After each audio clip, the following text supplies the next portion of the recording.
Alors, je vous propose de retrouver tout de suite le docteur Gasser. Il est président de l'URPS Médecins Libéraux. Il nous parle de l'évolution de la prise en charge hospitalière.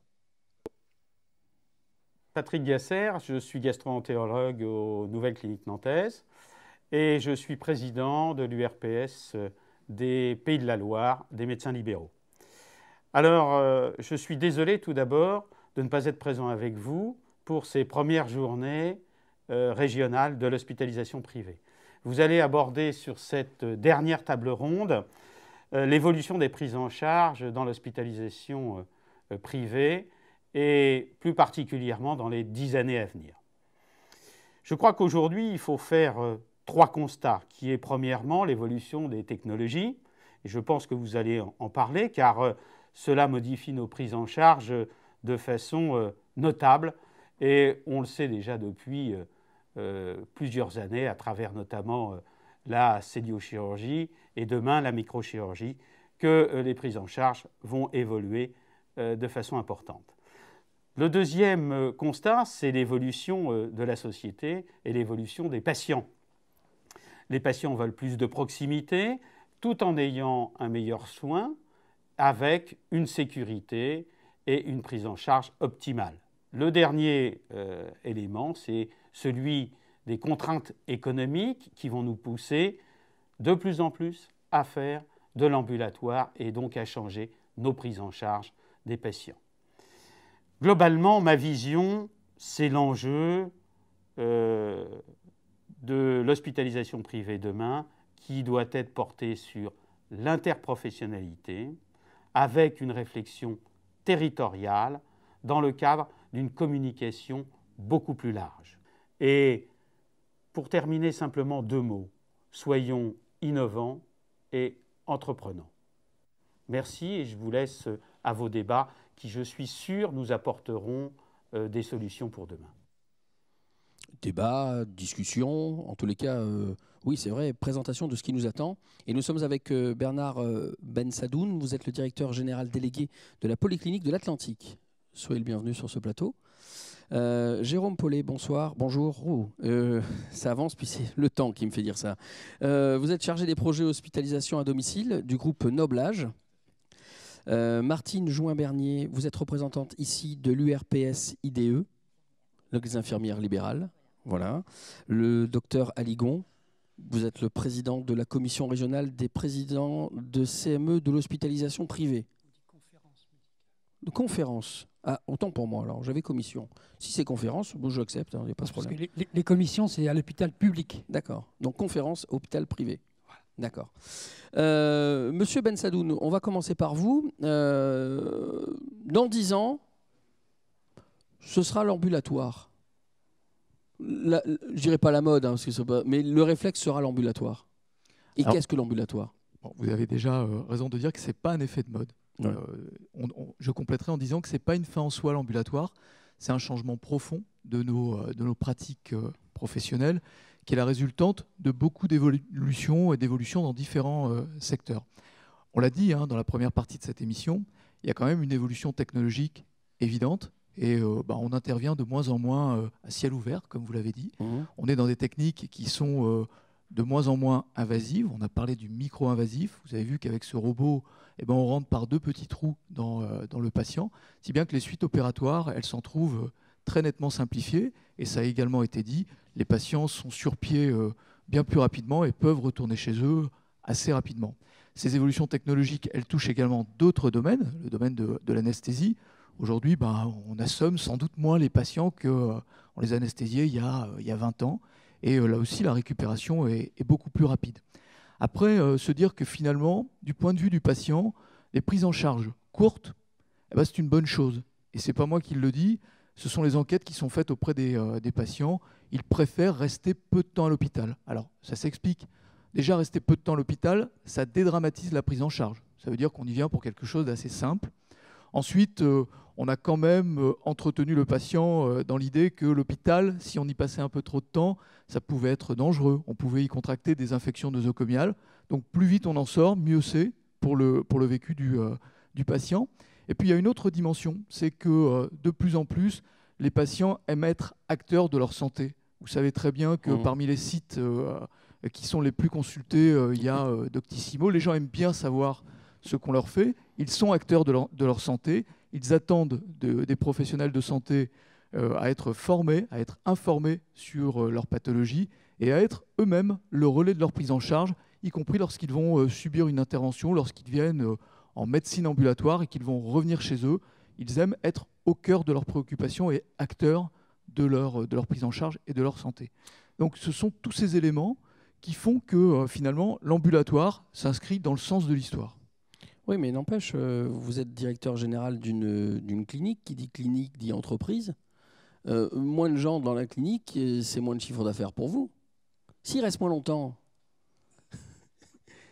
La question que vous posez, et François Grimont-Pré a dit quels étaient nos enjeux de santé, c'est celle de la soutenabilité du modèle financier. Par rapport à l'activité médicale, je crois qu'on n'a pas trop de soucis à se faire. On est confronté à une émergence de nouvelles pathologies. L'allongement de la durée de la vie, 10 ans de plus, c'est de plus en plus de patients. Et si on veut que le financeur, l'assurance maladie, continue à prendre en charge de manière collective l'ensemble de nos patients, il faut transformer nos pratiques pour qu'on arrive justement à utiliser les contextes médicalisés à bon escient et qu'on ne garde pas les patients pour du nursing, de l'hôtellerie.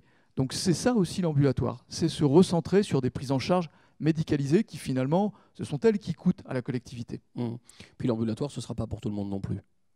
Alors l'ambulatoire, non. C'est pas quelque chose qui va se généraliser. Parmi les missions de l'hôpital public et de l'hôpital privé, il y a la protection des personnes vulnérables. Et les personnes vulnérables, si elles sont isolées socialement, si elles sont fatiguées, on peut penser aux petits-enfants, on peut penser au grand âge, et bien là, on peut tout à fait justifier une hospitalisation et une surveillance particulière donc, qui échappe au champ de l'ambulatoire. D'accord. Vous parliez tout à l'heure d'éducation des malades. Oui, bon, je crois qu'on l'a également perçu au travers des différentes thématiques qui ont été abordées dans l'émission avant. Vous avez vu qu'il y a deux axes finalement de ce développement. Il y a la marge qu'on a, la marge de progrès technologique, la robotisation, les autres technologies qui vont sortir. Et puis, il y a la prise en charge globale du patient. Et on se rend compte aujourd'hui de plus en plus que ce patient, pour qu'il aille bien, pour qu'il soit bien pris en charge, eh ben, il faut prendre en compte toutes ces dimensions psychologiques, nutritionnelles, de kinésithérapie, de musicothérapie. Et donc, ça fait partie de la vie du patient, au-delà des actes médicaux et médico-techniques. Et on a besoin du patient pour adhérer à ces soins ces soins de support, cette prise en charge globale. Et il faut le faire participer. Et pour le faire participer, il faut obtenir son adhésion. Et on parlera d'une éducation thérapeutique où on lui dit, de manière assez simple, ce qu'on lui fait, les effets escomptés, les effets éventuellement secondaires, et on lui dit comment participer à l'après-médical ou à l'après-médico-technique pour améliorer son bien-être, son mieux-être. Alors, ambulatoire, c'est la maison. Quand on disait l'hôpital à la maison, c'est ça. Il va falloir apporter des soins aux malades qui sont rentrés chez eux. Et pour ça, il y a plusieurs acteurs, parmi lesquels donc, le groupe Noblage, je ne me trompe pas, hospitalisation à domicile. Donc vous chargez des projets hospitalisation à domicile, M. Paulet. Absolument. Qu'est-ce que l'HAD ? Alors l'hospitalisation à domicile est un établissement de santé, oui, avant tout, qui nécessite des autorisations classiques que l'on peut avoir pour tout établissement de santé, de manière générale. L'hospitalisation à domicile s'adresse à des patients qui ont besoin de soins complexes, techniques, aussi bien ponctuels que chroniques, et des patients de tous âges. On s'adresse en fait à des patients qui ont des besoins de soins tels qu'en l'absence de l'hospitalisation à domicile, forcément ces patients devraient être hospitalisés en clinique ou à l'hôpital. Donc on est sur des prises en charge et des pathologies de patients qui nécessitent en fait de plus en plus, et avec l'ambulatoire comme on vient de l'évoquer, un partenariat très étroit avec l'ensemble des acteurs, aussi bien en amont, sur le court séjour, le moyen séjour, qu'également tous les acteurs de ville, aussi bien les professionnels libéraux, puisque dans nos hôpitaux à domicile, à peu près 9 patients sur 10 sont pris en charge conjointement avec des infirmiers libéraux et des centres de soins. Est-ce qu'on est vraiment à l'hôpital à la maison ?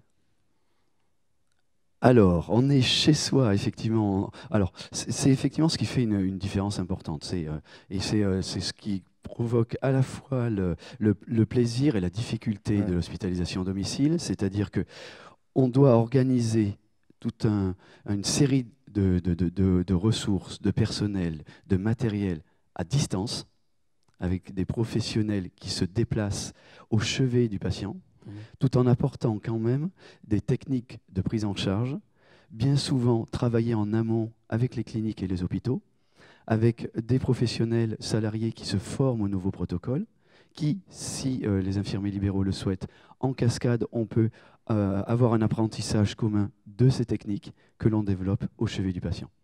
Et c'est vraiment ça qui est nouveau. On apporte une possibilité à la clinique ou à l'hôpital d'être hors les murs, tout en travaillant avec les partenaires de ville. Qui va faire le choix entre l'HAD et un infirmier libéral, par exemple? Alors, de toute façon, l'arbitre dans ces choix, c'est bien le médecin. Le médecin généraliste reste le pivot de la prise en charge en hospitalisation à domicile. Donc il y a deux cas de figure. Soit le patient est déjà dans une institution, et en quel cas le service fait appel à l'hospitalisation à domicile, et l'hospitalisation à domicile demande au médecin généraliste s'il voit la pertinence, en lien avec notre médecin coordonnateur, d'une prise en charge en hospitalisation à domicile. Dans l'affirmative, immédiatement, nous nous adressons aux professionnels de ville préalablement intervenant auprès de ce patient, pour envisager ensemble la façon dont nous pouvons répondre aux besoins de ce patient une fois retourné à son domicile. Après, il y a directement le patient est à son domicile, le patient peut s'adresser à son médecin généraliste, le médecin généraliste fait la demande de la prise en charge et de la même manière, nous nous coordonnons avec l'ensemble des professionnels et nous apportons toutes les ressources nécessaires aux besoins du patient. Un cas concret, hein. J'ai l'habitude d'être suivi par une infirmière ou un infirmier libéral. Oui. J'aime bien cette personne. Oui. On a des relations, ça se passe bien. Ça fait des mois, des années que ça se passe bien. Oui. Je dois être hospitalisé à mon domicile. Oui. C'est votre équipe qui va s'occuper de moi. Est-ce que je peux imposer quelque part mon infirmier ou mon infirmière? Alors, c'est justement ce que j'évoquais, c'est que préalablement, nous allons absolument. Alors, préalablement, nous demandons au patient et à son entourage quels étaient les professionnels qui intervenaient au chevet du patient. Et nous nous adressons auprès de ces professionnels pour savoir dans quelle mesure nous pouvons nous organiser pour que nos activités soient bien complémentaires. Il est hors de question que l'hôpital à domicile intervienne pour effectuer des actes qui peuvent être faits par centre de soins, infirmiers libéraux, services de soins infirmiers à domicile. Okay. On doit intervenir à un niveau de technicité et de complexité de soins qui doit être plus élevé, qui, encore une fois, en l'absence de l'hospitalisation à domicile, nécessiterait une hospitalisation conventionnelle. Et en intégrant les acteurs et les partenaires du patient. Absolument. Alors, voilà. À plusieurs titres, à la fois, ça nous permet de pouvoir bénéficier de ce lien de confiance qu'il y a entre le patient et le professionnel libéral, d'une part, et d'autre part, lorsque l'hospitalisation à domicile n'a plus à intervenir, parce que l'état de santé du patient s'est amélioré, eh bien le passage de relais, l'anticipation du passage de relais auprès des professionnels intervenant préalablement s'en trouve facilité. Donc c'est aussi bien pour le patient d'avoir cette fluidité entre les acteurs. C'est très intelligent. Merci. En plus, voilà. Martine Jouin-Vernier, vous êtes donc représentante de l'ERPS-IDE, vous êtes donc infirmière libérale. Une seule question, est-ce que vous êtes prêts, vous, les libéraux, les infirmiers et infirmières libérales et libéraux, à relever le défi de demain? Bien sûr. Bien sûr, on est déjà prêts depuis longtemps, parce que quand on regarde les chiffres, on est dans la région 2100 infirmiers et infirmières libérales installés, et donc en 10 ans, on a eu une augmentation de 28%. Donc déjà, on voit que sur le terrain, il y a du monde. On est organisé en cabinet de groupe pour la plupart. Il n'y a que 4% des infirmiers libéraux qui travaillent seuls. Donc déjà, c'est des équipes organisées, des équipes de terrain. Et en plus, on prend en charge déjà un tiers des prescriptions hospitalières. On travaille avec, pour 92% avec l'HAD. Donc, on est déjà opérationnel. Et quand on regarde au niveau démographique, on est mieux représenté que les médecins. On est une profession plus jeune et on est organisé. On est organisé et on se forme. On se forme facilement avec l'HAD, mais aussi avec d'autres structures. On s'organise. J'ai envie de dire que l'avenir vous sourit. Bien sûr. Oui. Bien sûr, mais je pense que le fait que 28% des infirmières, le taux est augmenté de 28%, ça veut dire que le travail est attractif. À domicile, on a quand même un lien privilégié avec les patients. On connaît leur environnement familial, social, leurs habitudes de vie. Et donc, on est des partenaires de premier recours, hein, au même titre que le pharmacien et le médecin. Et on travaille en équipe, d'ailleurs, tous ensemble. On est très près du patient. On est les plus près du patient, même un peu plus proche que le médecin, je pense, puisque on intervient vraiment, on est dans l'accompagnement du soin. On n'est pas dans on définit pas le diagnostic, le pronostic, d'où on est dans l'accompagnement. Donc dans l'accompagnement, on est dans quelque chose de plus simple, hein, dans le prendre soin. Donc l'acte technique fait partie de notre soin, mais l'accompagnement fait aussi partie du traitement du patient. Vous nous disiez tout à l'heure qu'il y avait une augmentation. On est en train de voir que plus ça va aller, plus on va avoir besoin de vous. Est-ce que vous êtes suffisamment nombreux et nombreuses, ou est-ce qu'il va falloir former encore plus? Parce qu'il y a peut-être des petits jeunes qui nous regardent alors qu'il est et qui sont en train de se demander ce qu'ils vont faire plus tard dans la vie et qui se disent tiens, pourquoi pas infirmier ou infirmière libérale?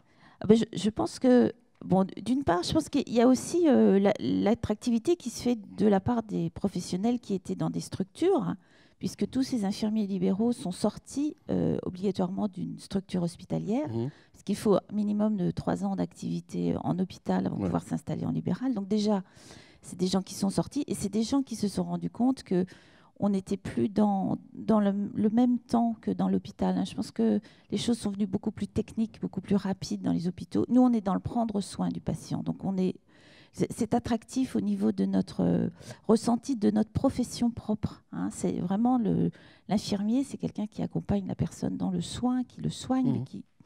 Donc en fait, c'est attractif. Et les jeunes, je pense que c'est pour beaucoup de jeunes, moi, que j'ai pris avec moi pour découvrir la profession, sont ressortis enchantés et ont eu envie de faire cette carrière. Je pense que c'est un métier qui reste très le plus proche du patient. Je crois que c'est très humain. Très humain, voilà. Voilà. Merci beaucoup.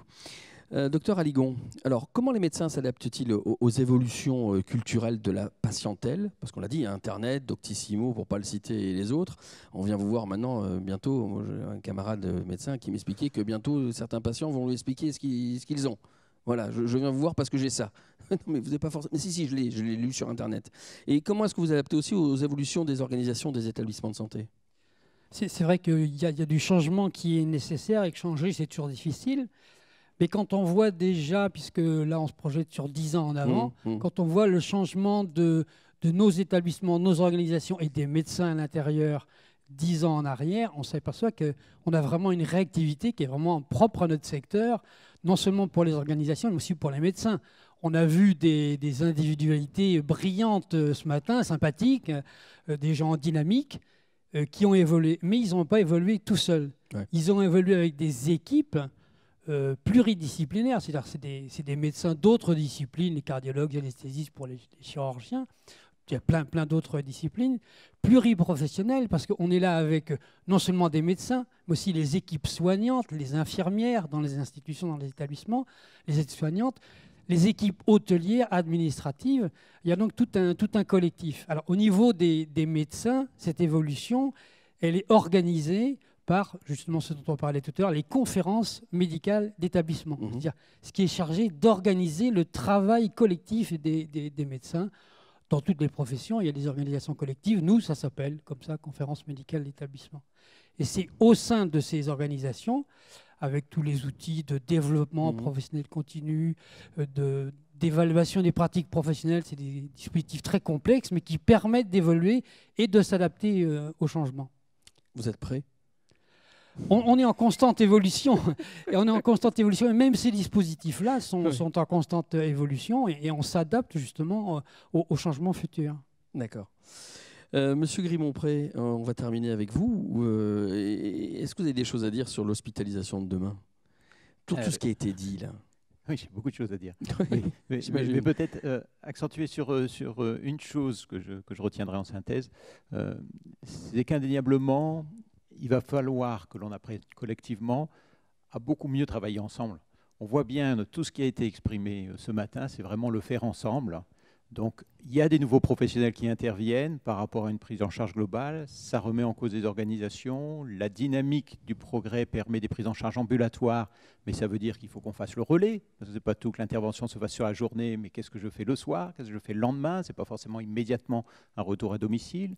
Donc, ça nécessite pour nous de développer tout le secteur médico-social, qui notamment donc, en charge l'accompagnement des personnes âgées et tout ce qui est l'hébergement temporaire. Voilà, c'est une nouvelle offre qu'il nous faut organiser. C'est des nouvelles pratiques pour chacun des professionnels. Mais je suis convaincu que nous arriverons à relever le défi de l'impact du vieillissement dans un environnement en effet sous contrainte, si chacun d'entre nous on arrive à générer les gains collectifs et si surtout on arrive à mieux communiquer, mieux partager et travailler collectivement. Alors en Pays de la Loire, on a ça de spécifique que nous avons déjà initié énormément de coopération. C'est bien les dynamiques de coopération entre le public et le privé qui ont permis à certains lieux dans notre région de maintenir une offre commune entre les deux acteurs et donc pour que les patients puissent bénéficier de cette offre-là. Et je crois qu'il faut qu'on poursuive dans cette dynamique-là pour que les systèmes d'information, la communication entre les secteurs, la dynamique de l'ambulatoire, des infirmières libérales, des médecins libéraux, du secteur sanitaire et du champ médico-social puissent encore renforcer leur travail collectif autour de la prise en charge des personnes. Merci beaucoup. On va terminer avec les questions du public, enfin en tous les cas peut-être d'Internet, mais j'ai cru comprendre qu'il y avait une dame qui était là pour vous poser une question. Bonjour madame, est-ce que vous pouvez vous présenter s'il vous plaît ? Oui, bien sûr, merci de me donner la parole. Moi je suis Dominique Moulin et je représente l'UFC Que Choisir des Pays de la Loire, c'est-à-dire les représentants des usagers. Et donc j'ai deux questions.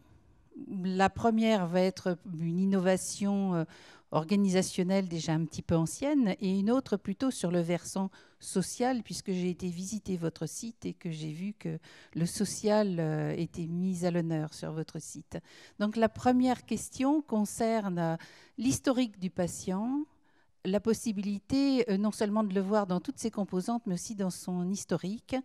Et qui dit historique, dit dossier médical, personnel, informatisé, communicable à la médecine de ville, communicable aux autres établissements, et donc une prise en charge globalisée au niveau du système de santé et pas exclusivement au niveau d'un établissement. Alors qu'en est-il de cette innovation qui a déjà 15 ans d'âge et qui, j'espère, un jour va rentrer dans les faits ? C'est ma première question. Monsieur Gribon-Pré. Oui, je vais partager les mêmes espoirs que vous. On voit bien, c'est un outil absolument indispensable. Donc il n'y a absolument aucun doute sur la pertinence du dossier médical personnalisé. Il nous le faut. Alors après, par contre, on a énormément de difficultés. Bien entendu, il y a des difficultés qui sont d'ordre technique, il y a des difficultés qui sont d'ordre de comportement individuel, chacun voulant préserver, garder. Et puis il y a des difficultés également d'ordre éthique, également, parce que c'est une information à haute valeur, et donc il n'est pas la question non plus qu'elle soit partagée par tout le monde, dans tout lieu, à tout moment. Mais par contre, au regard de l'enjeu auquel on est confronté, qui n'est plus de traiter un symptôme, une personne dans une phase aiguë à un moment donné. On voit bien qu'on arrive à traiter ces pathologies qui maintenant deviennent des pathologies chroniques. Il nous faut arriver à avoir une organisation collective d'une prise en charge du parcours de santé de la personne dans l'ensemble de sa globalité. Et ça, notre système, aujourd'hui, n'est pas organisé pour ça. Donc c'est un enjeu que l'on a. Il a été dessiné d'ailleurs par la ministre des Affaires sociales et de la Santé dans sa stratégie nationale. Il faut qu'on le relève et qu'indéniablement le partage de l'information sera au cœur de cette évolution-là. Donc il faut qu'on y avance. Alors on a le DMP, il se déploie. Je suis d'accord avec vous. Trop doucement. On a encore des freins, y compris législatifs, parce qu'à l'heure actuelle, il est accessible qu'aux professionnels détenteurs de cartes CPS, et donc un certain nombre de professionnels du champ médico-social n'ont pas accès, donc il faut qu'on travaille ces enjeux-là, mais la volonté y est en tout cas. Votre seconde question, madame ? Alors, une autre question, vous savez sans doute qu'on était très sensible à UFC aux déserts médicaux et aux déserts aussi provoqués par les honoraires plus élevés que ceux du secteur 1. Alors, je groupe cette question avec votre préoccupation sociale que j'ai retrouvée dans votre site et je voudrais savoir où vous en êtes de l'innovation sociale. Docteur ? Oui, c'est une vraie question, une question complexe qu'on ne peut pas résoudre très simplement. On peut faire quand même au moins un constat, c'est que quand on s'éloigne un petit peu, qu'on prend un peu de recul, les rémunérations des médecins, en particulier des praticiens sur plateau technique lourd, en France sont parmi les plus basses en Europe. Premier constat. Deuxième constat, qu'il y a, c'est absolument indubitable, des abus qu'on condamne et que ça peut représenter un frein à l'accès aux soins. Troisièmement, que les honoraires ne sont pas une invention des médecins, mais le résultat d'une convention avec l'assurance maladie.